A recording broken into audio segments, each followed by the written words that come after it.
Yo hubiera querido que cuando hubiera pisado el suelo en que he nacido, no hubiera habido ningún preso político en la cárcel, por ninguna razón.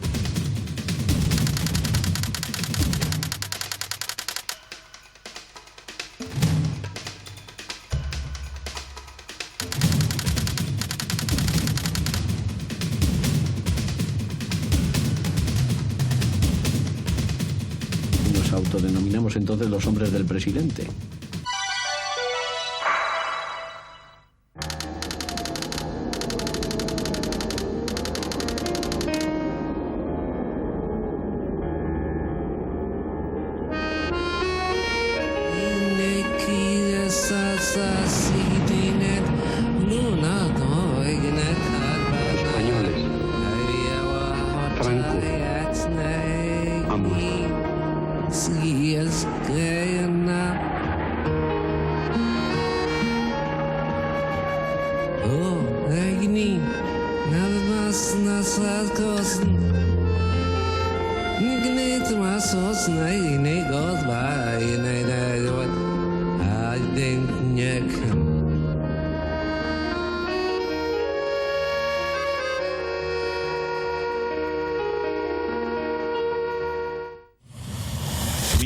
...1977.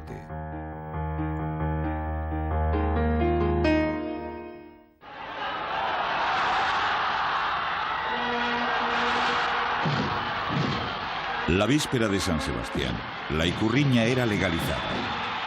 La enseña vasca va a convertirse en símbolo de un periodo lleno de esperanza y de dificultades.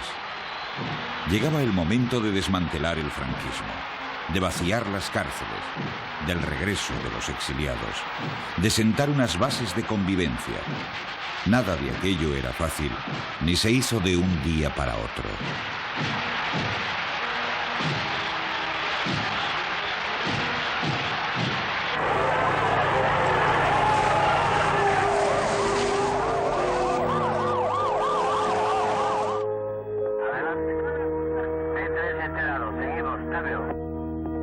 Eje tipo 8, diríjanse al mismo punto. Eje tipo 8, diríjanse a Avenida San Ignacio cerca del Hotel Yeldi. P3 de J1, vuelva en cuanto termine, vuelva a punto 58. Repito, en cuanto termine, vuelva a punto 58. La manifestación está en punto 58. No. Eje tipo 8, atenta. En el momento de la legalización de la bandera vasca, la reforma está sometida a 7 condiciones básicas que son presentadas al presidente Suárez por una delegación de la oposición formada por Antón Cañellas, Felipe González, Julio Jáuregui y Joaquín Satrústegui. Entre las más importantes están la legalización de partidos, incluido el comunista, y la amnistía. Las diferentes fuerzas políticas vivían en aquellos días un pulso entre los partidarios de la ruptura total con el pasado y quienes optaban por una reforma del régimen.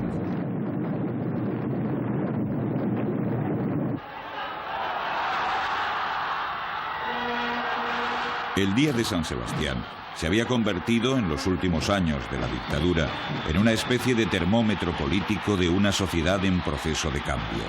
Ahora era el régimen el que cambiaba, y el 17 de enero de 1977, víspera del patrón de Donostia, la ikurriña era legalizada en medio de un entusiasmo indescriptible.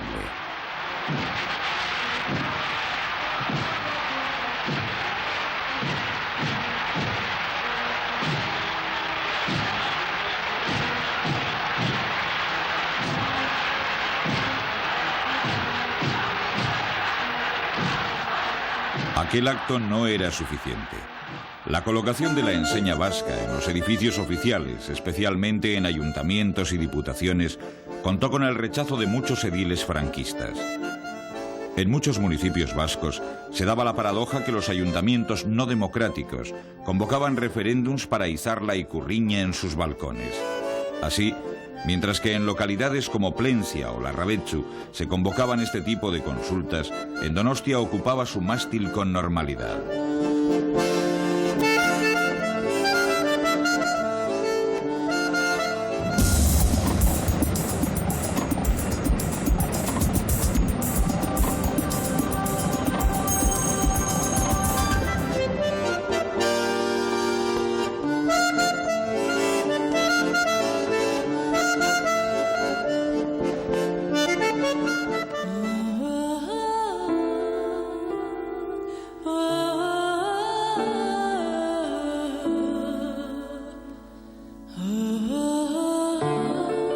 El cielo de aquel mes de enero de 1977 estaba plagado de negros nubarrones. En Madrid, los incidentes se suceden. El día 23, los guerrilleros de Cristo Rey, banda terrorista de extrema derecha, asesinaban al estudiante Arturo Ruiz.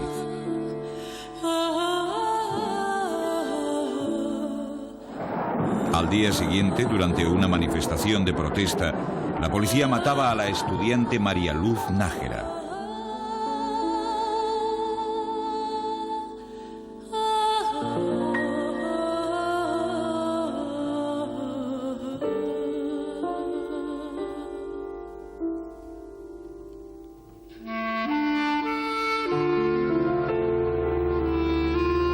El 24 de enero, mientras los grapos secuestraban al teniente general Villaescusa, presidente del Consejo Supremo de Justicia Militar, otro comando terrorista de ideología franquista realizaba una matanza en un despacho laboralista de Madrid vinculado a comisiones obreras.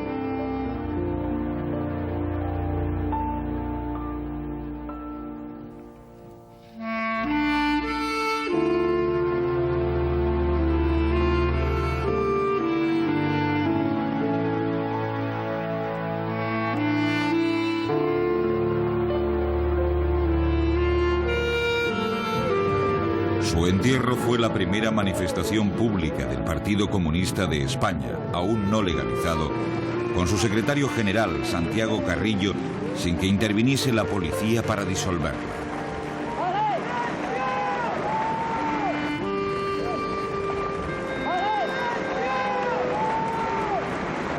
Zerrezkatzen du herriak, zerrezkatzen du herriak, zerrezkatzen du herriak, askatasuna aurrera. Gure azken helburua hauxe izango da.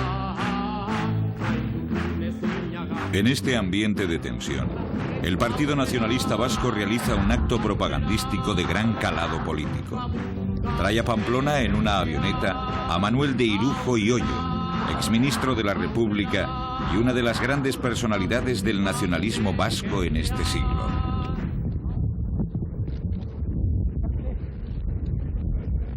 Señor Irujo, acaba usted de tomar tierra en España después de una ausencia de casi 40 años. ¿Qué siente usted al volver al país otra vez? Una emoción extraordinaria. En aquel momento decidimos hacer su vuelta de una manera espectacular. Estaban empezando a regresar los exiliados, la Pasionaria, en fin, los líderes republicanos, y nosotros quisimos hacerlo de una manera distinta, ¿no? La verdad es que si uno se pone a mirar, en una avioneta.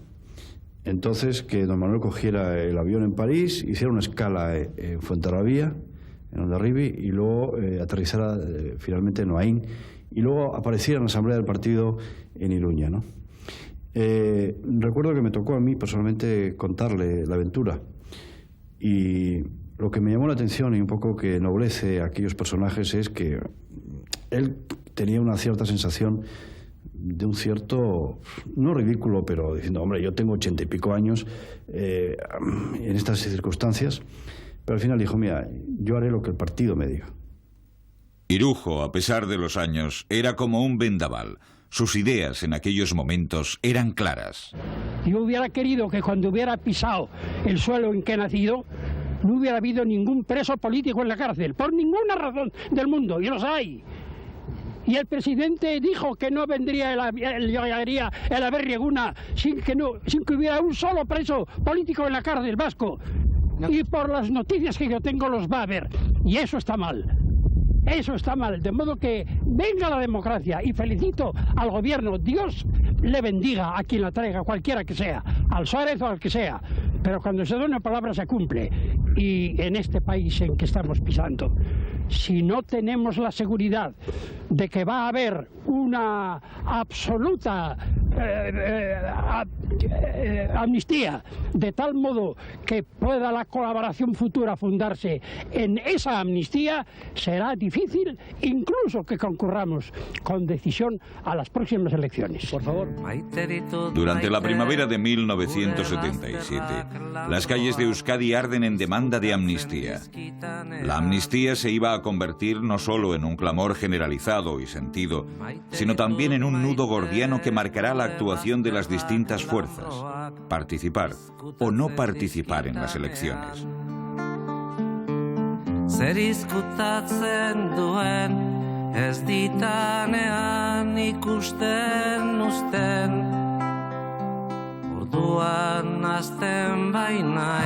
La policía del régimen y los parapoliciales se emplean a fondo. El 8 de marzo, 2 militantes de ETA político-militar morían acribillados en un control de carretera en el Goierri guipuzcoano.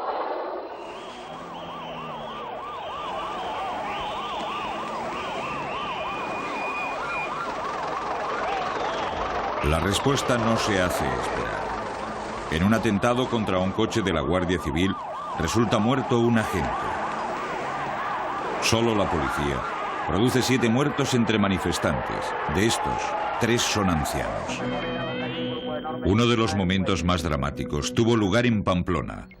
Un policía mata de un disparo en la cabeza a José Luis Cano, un obrero natural de Aranjuez, cuando este ya se encontraba en el suelo.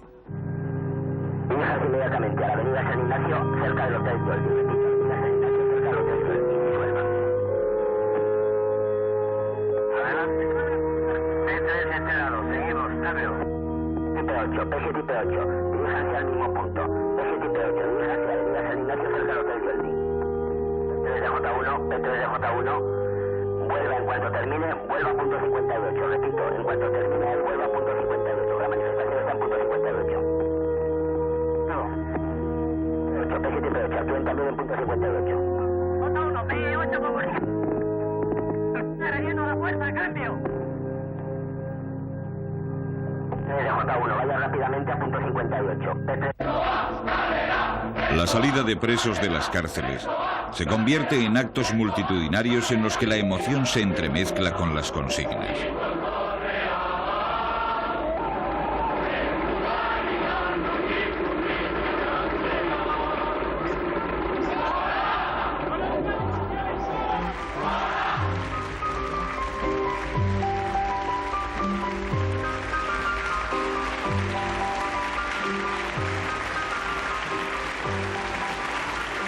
Goyo López Irasuegui, en aquel momento uno de los máximos dirigentes de ella, recibe en Bilbao a Chucho Abrisqueta, que como él había sido procesado en Burgos.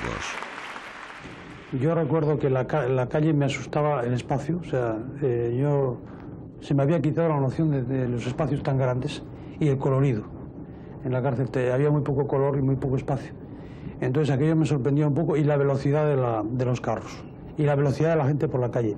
Eso me alteraba bastante porque me chocó durante un tiempo. Pasamos unos días de alegría con algunos familiares en Andalucía, y después viajamos a Euskadi como en una fiesta, ¿no? Como una fiesta permanente. Llegamos, y desde que llegamos a Pancorbo nos estaban ya recibiendo y esperando. Todo el camino hasta Bilbao fue un recibimiento enorme. Y después cada uno fuimos a nuestro pueblo, y en mi pueblo pues había como 3 o 4 veces más gente que los habitantes que tiene el pueblo. En vísperas electorales, mientras que numerosos refugiados vinculados a las 2 ramas de ETA eran internados por las autoridades francesas en la isla de Ye o en Porquerolles, un grupo de presos considerados como de mayor relevancia eran extrañados a diferentes países europeos que se habían ofrecido para acogerlos. Aquello no era la amnistía, que aún tardará en aprobarse. El día 6 de diciembre de 1977, el último preso vasco del franquismo abandonaba la cárcel.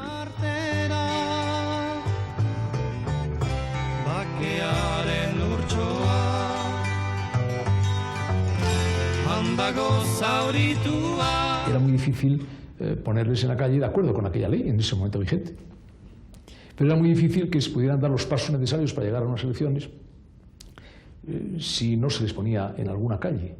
Y entonces ahí juega un papel muy importante Juan María Vandrés, que me telefonea una noche, debía ser el mes de enero o febrero del año 77. Él no conocía a Adolfo Suárez y me manifiesta el deseo de tener una conversación con Adolfo Suárez. Yo llamé a Adolfo Suárez y a las 11 o 12 de la noche fuimos a verle al Palacio de la Moncloa y allí le expone la situación. Asistimos los dos al encuentro con Suárez y él manifiesta que es necesario encontrar una fórmula. Y para lograr esa fórmula, la persona que da la clave es el ministro de Justicia, Landrino Lavilla. Y la fórmula de Landrino Lavilla, la que dimos muchas vueltas, finalmente es la de que se produzca la extradición, pero que se produzca con su consentimiento y fuera de España. Es decir, que dentro de España no era posible, por razones sociológicas internas, fuera de España era posible con su autorización. Yo tuve en ese momento una dificultad, y es que en mis contactos con los ministros de Asuntos Exteriores de los distintos países no querían aceptarlos, porque eso pues, creaba unas dudas, y no sabían por qué tenían que dar esa aceptación, y finalmente yo encuentro una salida en Centroamérica. Pero Vandrés me comunica que eso no es posible, que tiene que ser en Europa. Insisto en mis gestiones y finalmente hay 3 países, que son Bélgica, Holanda y Noruega. Y esos 3 países aceptan el recibirles. Sabíamos, éramos conscientes de que una semana después iban a volver a España por otro sitio. Pero el problema es que había que cubrir en ese momento un expediente.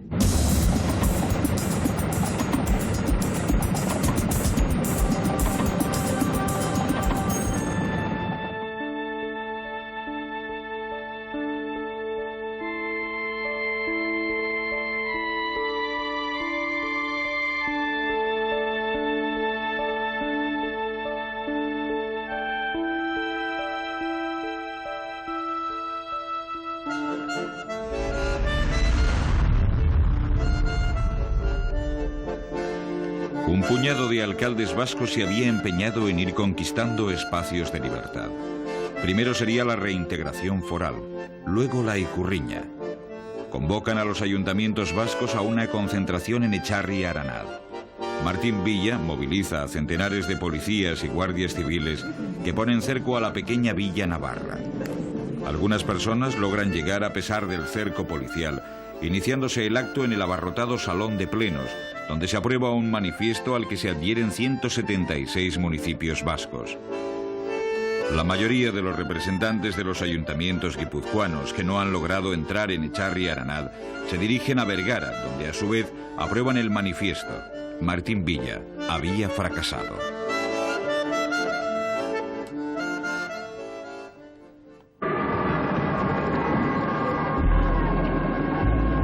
En esta pugna por ganar la calle, las diferentes fuerzas políticas y sindicales convocan el aberri eguna en Gasteiz. Martín Villa, buscando cualquier tipo de pretexto, prohíbe esta convocatoria y sus policías, los grises, toman la ciudad.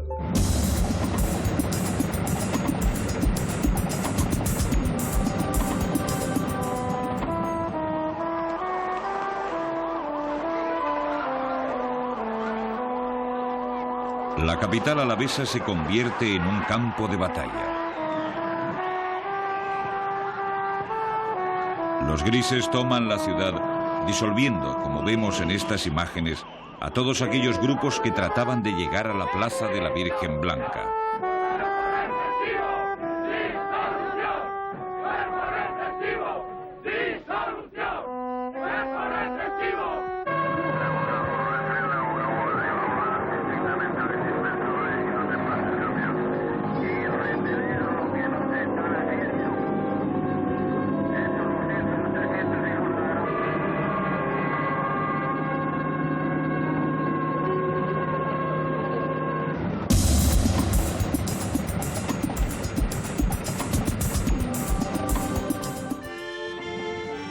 Algunos partidos llevan a sus afiliados a otros lugares.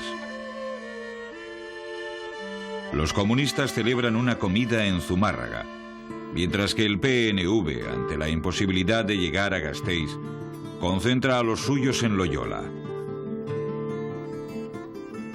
Aquí se dirigen a los congregados el catalán Miquel Sellarés y Xavier Arzallus.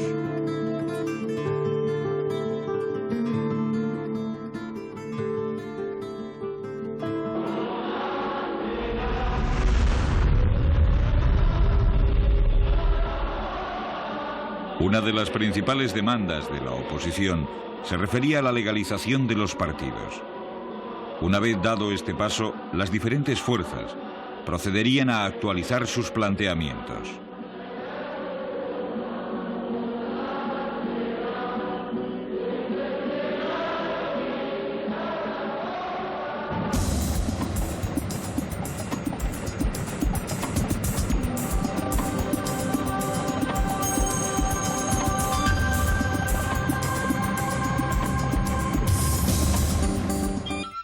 La Asamblea Nacional que el Partido Nacionalista Vasco celebró en Iruña cerraba un largo paréntesis iniciado en 1935 y sentaba las bases ideológicas a través de sus ponencias para el inicio de una nueva etapa, la transición.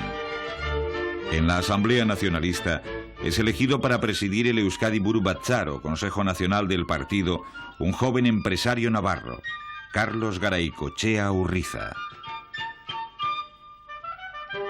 Tras el éxito electoral, el Partido Nacionalista Vasco va a conocer un desarrollo organizativo sin precedentes. En el verano de 1977, el Euskadi Buru Batzar del PNV convocaba a sus afiliados y simpatizantes a celebrar el Día del Partido, el Alderdi Eguna, en Aralar.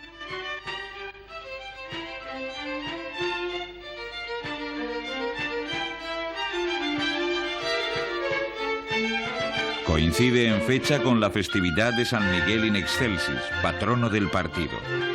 Miles de personas acuden al llamamiento en una respuesta que sorprende a los propios convocantes.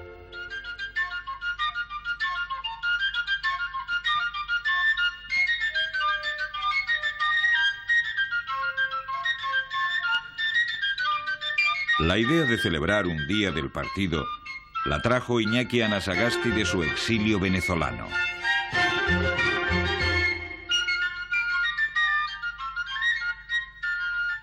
Había gente que no le gustaba ese tipo de cosas porque parecía que era romper la solidaridad.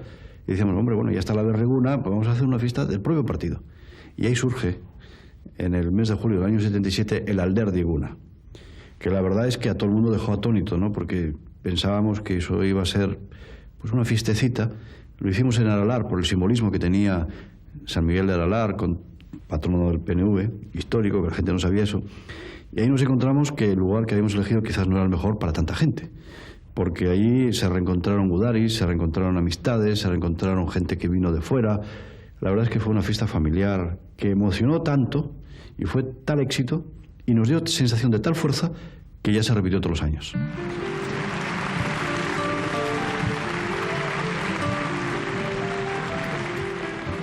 El 22 de marzo de 1977, los socialistas vascos celebran el primer congreso del que en adelante pasará a denominarse Partido Socialista de Euskadi.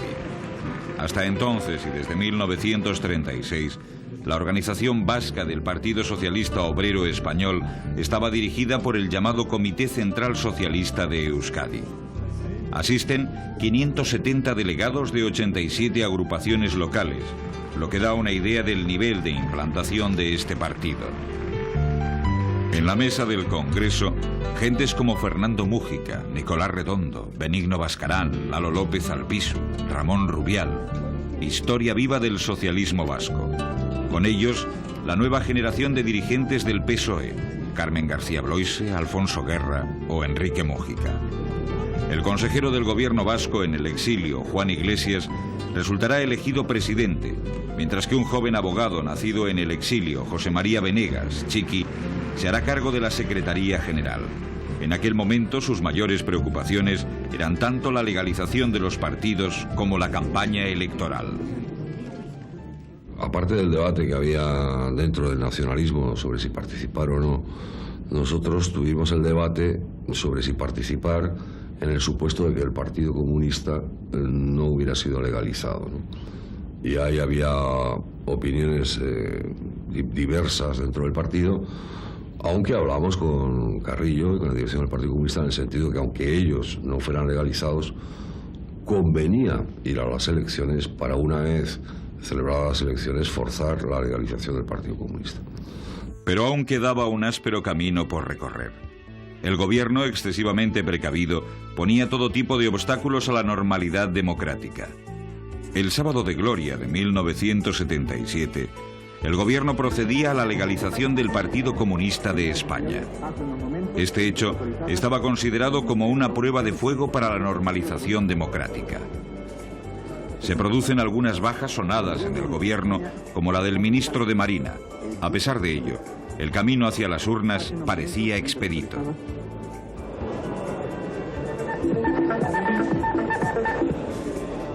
Ya con total serenidad y después de haber subido unas escaleras muy largas y corriendo, leemos la noticia que nos acaba de facilitar ahora mismo el Ministerio de la Gobernación. Dice así: hace unos momentos, fuentes autorizadas del Ministerio de la Gobernación han confirmado que el Partido Comunista de España ha quedado legalizado e inscrito en el registro de asociaciones políticas de dicho ministerio. Repetimos, pues, que el Partido Comunista de España ha sido legalizado por el gobierno español. Pedimos perdón a nuestros oyentes. Los comunistas vascos viven con una gran alegría la legalización del PC. Yo creo que por un doble motivo, ¿no? En primer lugar, por lo que significa de posibilidad de actuar en libertad, de acabar con tantos años en los cuales hacer política era estar expuesto a la persecución, pero también porque en buena medida eso significaba que el proceso iba hacia adelante, es decir, que el PC fuese legalizado o no seguramente era el elemento clave para que en el conjunto de España se abriese un proceso democrático cuyo primer escalón era la celebración de unas elecciones generales en las que pudiesen participar todas las fuerzas políticas, y esto era lo que se aseguraba con la legalización del PC. Mientras los partidos históricos eran legalizados y salían de las catacumbas, Adolfo Suárez va a crear su propio partido. La base de aquella organización, que se llamará Unión de Centro Democrático, es el propio aparato del régimen: gobernadores, alcaldes y procuradores. Alfredo Marco Tabar era alcalde de Vitoria y procurador cuando ingresó en UCD. Fue un movimiento a la vez. Nos presentamos todos con una candidatura que la denominábamos candidatura independiente, foral y alavesa, es decir, un compendio de aquellas cosas que nosotros estábamos queriendo defender. Y el mismo día de la presentación nos homologamos con la Unión de Centro Democrático en el Teatro Florida. Allí llegó el telegrama dándonos, llamemos, la bendición, y nos autodenominamos entonces los hombres del presidente. Las distintas fuerzas de izquierda nacionalista mantienen posturas diferentes. El 19 de marzo algunas organizaciones de la llamada izquierda abertzale se reúnen en Biarritz durante un festival mitin en el que interviene Telesforo Monzón. Se logra entonces un débil acuerdo según el cual no se participaría en las elecciones si no se conseguía la amnistía total. Este acto coincide con las reuniones que en aquellos días se celebran en el Camping Xiberta en Anglés, y en la que participan la mayor parte de las organizaciones nacionalistas, las dos ramas de ETA, el grupo de alcaldes y los carlistas, en lo que algunos consideran un sólido intento de unidad en el campo nacionalista. Sin embargo, en unas semanas, la mayor parte de los partidos de la izquierda abertzale estaban preparando sus campañas electorales.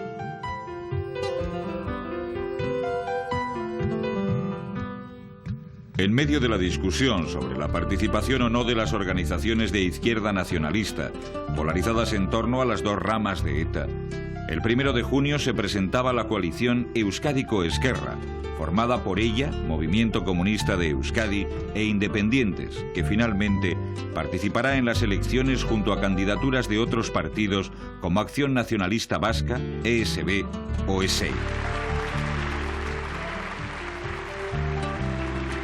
Laya y Ejas optaban definitivamente por la abstención, abandonando las listas de Euskadiko Ezkerra en las que se habían integrado.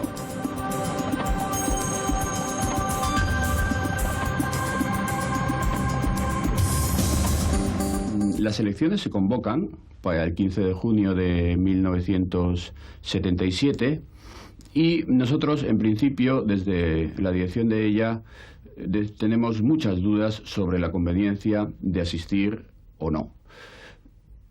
Había fracasado previamente, unas semanas antes de tomar la decisión, había fracasado un intento patrocinado por Telesforo Monzón de proponer a todas las fuerzas nacionalistas, incluida el Partido Nacionalista Vasco, una estrategia común. Monzón nos propuso que las fuerzas nacionalistas debíamos tomar una decisión común, la de participar o la de no participar, pero siempre consensuada y siempre una decisión común. Bien, nosotros vimos desde el principio que el Partido Nacionalista Vasco, en unas reuniones que se produjeron en un hotel cerca de Biarritz, patrocinadas por Monzón, repito, el Partido Nacionalista Vasco asistió a todas las reuniones y nosotros desde ella vimos desde el principio que tenía la decisión de acudir a las elecciones. Y nosotros teníamos muchas dudas porque lo condicionábamos en principio a la salida de los presos antes del 15 de junio de 1977. Esas dudas las mantuvimos al final, pero entre tanto fuimos realizando una serie de actos preparatorios por si acaso teníamos que acudir y formamos con EMK la alianza que se llamó Euskadiko Ezkerra. Habíamos llegado a un acuerdo de principio de participar en las elecciones de junio del 77, todos los partidos, con la condición de que se diese la previa amnistía general para todos los presos. Bueno, habíamos quedado en eso, se montaron las candidaturas de Vizcaya, me recuerdo que en la candidatura de Vizcaya llevamos Perico Solabarría, Santi Burar y yo encabezando la candidatura de Euskadiko Ezkerra, en la que también estaban los movimientos comunistas. Y bueno, unos días antes ya, cuando se había hecho pública la candidatura, ella pues anuncia que ellos van a las elecciones con o sin amnistía. O sea, traicionando una vez más el acuerdo, lo que ha hecho históricamente ella y luego Euskadiko Ezkerra. Bueno, evidentemente ante esa posición nosotros optamos por retirarnos de la candidatura, Santi Burar, Kepa Leiza y yo, y diciéndoles, pues bueno, que nosotros no podíamos aceptar eso, que eso era una verdadera traición al principio de acuerdo. Y a partir de ahí, pues bueno, se fueron a las elecciones, nosotros hicimos una contracampaña incluso en esas elecciones, y de ahí pues salió elegido Francisco Letamendia Ortzi, que luego se fue de cabeza de lista de Vizcaya por Euskadiko Ezkerra.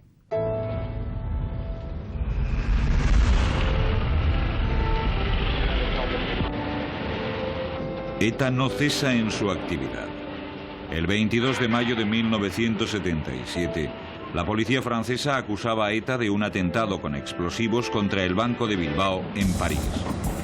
Pero el momento de mayor tensión fue el secuestro de Javier de Ibarra. Sus secuestradores, pertenecientes a un comando de ETA político-militar, acabaron con su vida, dejando su cadáver abandonado en el puerto de Baraza. Las elecciones del 15 de junio de 1977 se celebraron en Euskadi en un clima de normalidad.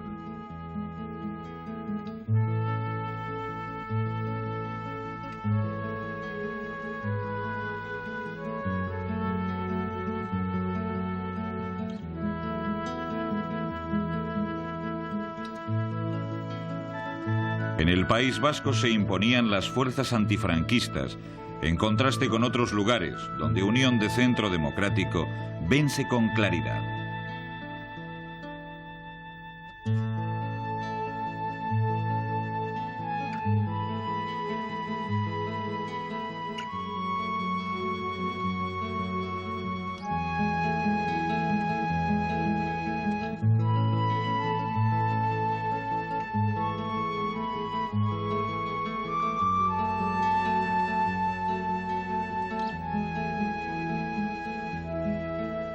Las fuerzas que protagonizaron el gobierno de Euskadi en la República son las fuerzas que ganan electoralmente, es decir, el PNV y el PSOE.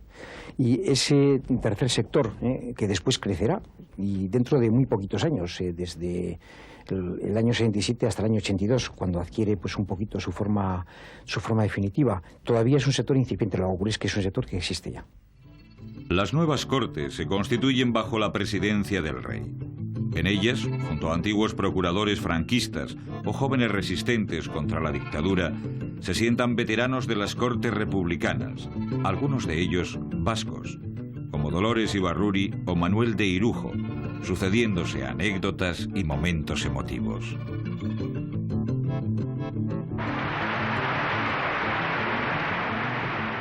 Lo curioso de esto es que nada más traspasar el umbral de la puerta del Congreso, nos encontramos allí con los ujieres y el portero mayor, todos de librea, elegantemente vestidos, y de repente uno de ellos pues gritó emocionado: don Manuel. Se puso de rodillas, le besó la mano a don Manuel y más o menos le dijo: don Manuel, llevo esperando esto desde tiempos de la República. Aquel era un hombre mayorcísimo, era un ujier mayorcísimo, y bueno, pues fue un episodio. Quizá hay alguna fotografía de ella, yo no la he llegado a tener, pero verle a don Manuel con aquella figura venerable que tenía y un ujier de librea, de rodillas en el suelo, besándole la mano, pues realmente es un espectáculo increíble, ¿no?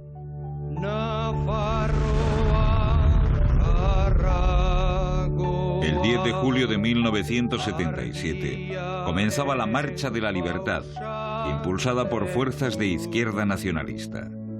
En esta jornada parten 4 columnas de Salvatierra, Zarauz, Lodosa y Guernica.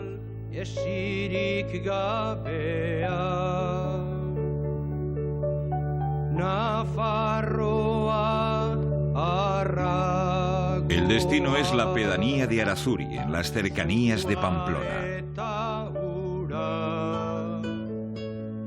El PNV no participó en la Marcha de la Libertad, a la que consideraba un error, si bien es cierto que no se opuso a ella.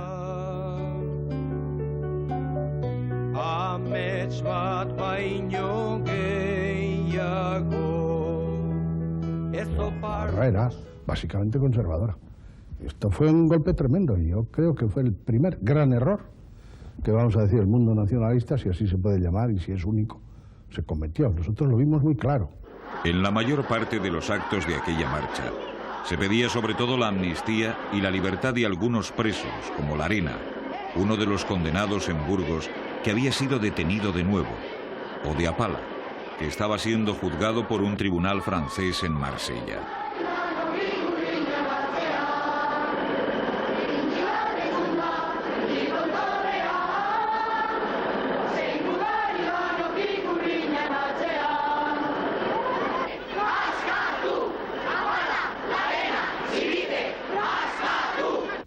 La marcha finalizará en una concentración masiva en las campas de Arazuri, produciéndose serios incidentes al intervenir la policía y la Guardia Civil.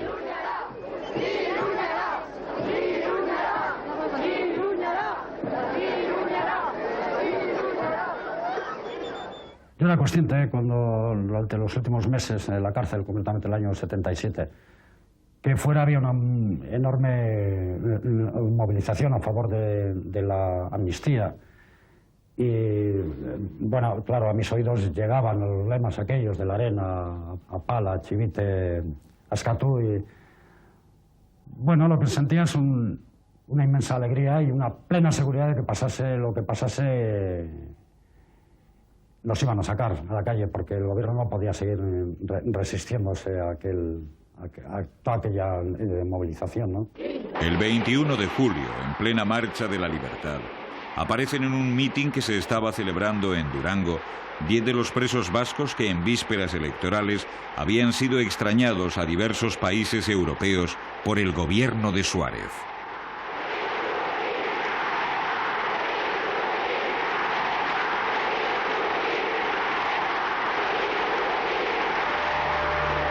Y mientras unos avanzaban hacia Pamplona, Navarra se iba alejando de un proyecto conjunto. La Diputación franquista, apoyada por la UCD de Del Burgo y Aizpún, se oponen a cualquier intento de autonomía conjunta. Amadeo Marco, máximo regidor de aquel territorio, acuñó la frase: Navarra foral y española. Fueron días de gran agitación en el viejo reino. Yo no veo ninguna razón por la cual nosotros tenemos que anexionarnos a Euskadi. Históricamente jamás ha existido una entidad político-administrativa que fuera Euskadi. Eso no ha existido nunca. Hasta el año, hasta la guerra. Cuando se el gobierno de Euskadi, cuando se concedió el Estatuto de Autonomía. Pero comunidad política-administrativa no ha existido nunca en Euskadi. El Reino de Navarra sí. El Reino de Navarra lo tenemos desde el siglo VIII. De manera que ahí, históricamente, no hay ninguna conexión. Después, la posición política, por ejemplo, de Euskadi, que es francamente anti-española, conmigo no va. Yo me siento profundamente español. Lo hice una canción navarra, soy navarro lo primero y por navarro español. Y eso es lo que yo me siento. Y por tanto tampoco veo. Luego no le veo ventajas de ninguna clase. Yo prefiero tener un autogobierno en Navarra, con nuestros propios fueros, sin mezcla ninguna de fueros ajenos, y con nuestro parlamento, con nuestro gobierno, a no ser una parte, digamos, uno de los herrialdes, o como les llamen.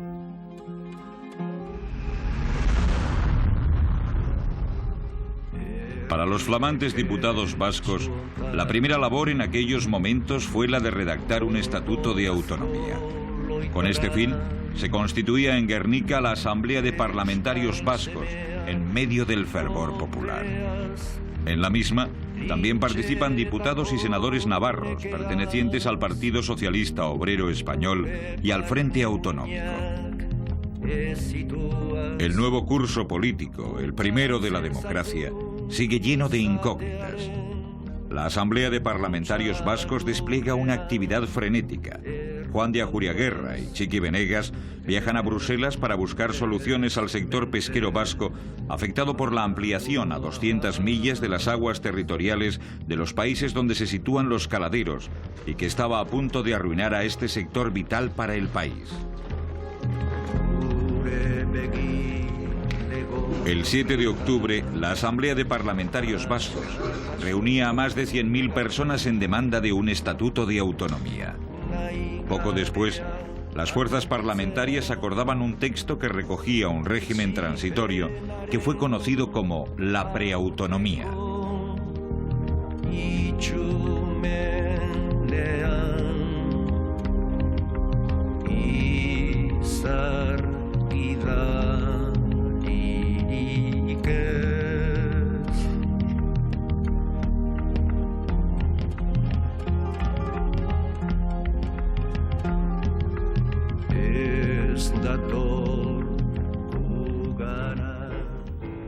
La crisis económica se había convertido en una de las principales amenazas para la joven democracia. El 25 de octubre, los partidos parlamentarios firmaban los llamados Pactos de la Moncloa, con los que se trataba de superar la crisis y lograr homologar el nuevo régimen con las democracias europeas. El PNV, partido mayoritario en Euskadi, no fue invitado y tuvo que colarse en la reunión. Nosotros ni siquiera nos convocaron. El único grupo al que no fue convocado.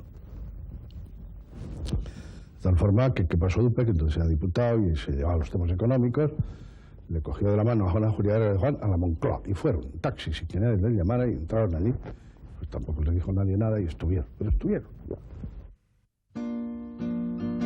La la la, la la la, la la la la la. Lepoan hartuta segi aurrera, lepoan hartuta segi aurrera. Gazte bat lurrean argitu dugu, lore gorriz beterik golko bat. Burdinen arte di...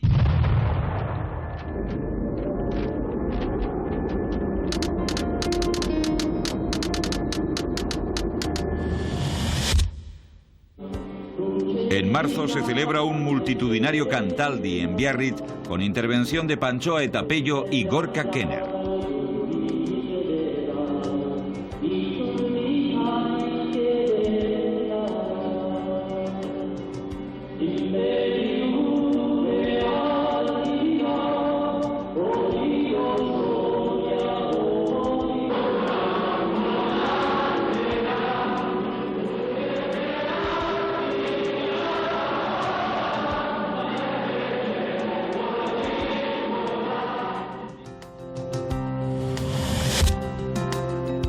El 30 de octubre, Hernani acogía un multitudinario homenaje a los 300 fusilados por los franquistas en el cementerio del pueblo, entre ellos varios sacerdotes católicos.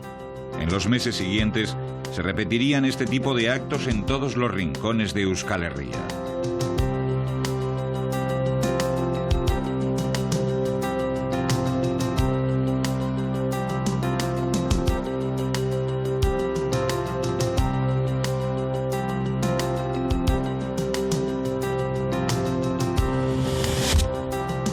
En 1977, las plazas del país son testigos de las hazañas de Iñaki Perurena, un joven carnicero de Leiza que para entonces ya comenzaba a batir récords.